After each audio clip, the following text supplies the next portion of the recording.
6:32 happening today. St. Petersburg city leaders are taking a hard look at last year's hurricane season and the lessons they're learning from it. 3 major storms in 67 days tested the city's emergency response, and today, well, officials are talking about what they got right and where they need to improve, especially during another storm season.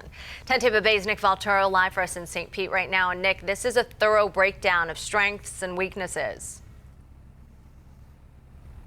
Yeah, absolutely. Caitlin Jameson, good morning.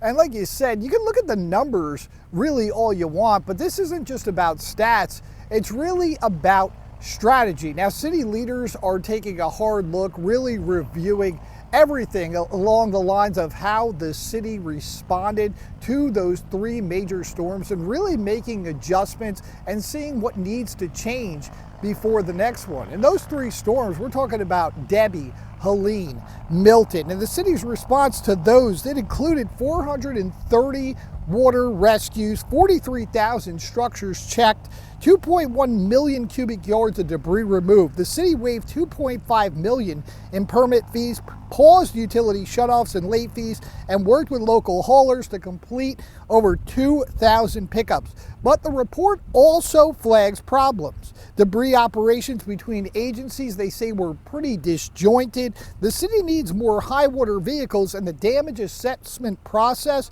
too slow and too complex. The city officials say the local haulers really made a huge difference in debris pickup, but better coordination with other agencies is crucial. I think we were really successful in coming together as a city and really putting all of our resources into this major project at one time. We were all hands on deck. Everybody was 100% in. We all learned a lot.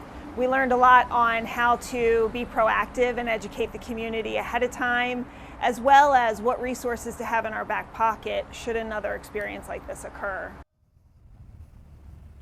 Now, the city isn't just reviewing, they're truly revising their disaster plan, and they're making a lot of changes, like bringing in experts. They started their own resident task force where they bring in residents with engineers to go out and look at some of those problem areas in St. Pete to really see what they can do better. We've been at several different hurricane expos that they've been hosting, really trying to get people prepared, know where their evacuation zones are, make sure they have those hurricane kits on hand. And we've also been seeing those more sandbag stations being set up, even during those pop-up storms, to really make sure people have the equipment to be able to handle when that hurricane comes, because we know it's not a matter of if, it's a matter of when that next storm arrives, and they want to make sure that people are prepared and have all the information they need to be ready for it. For right now, reporting live in St. Pete, Nick Valtero, 10 Tampa Bay. All right.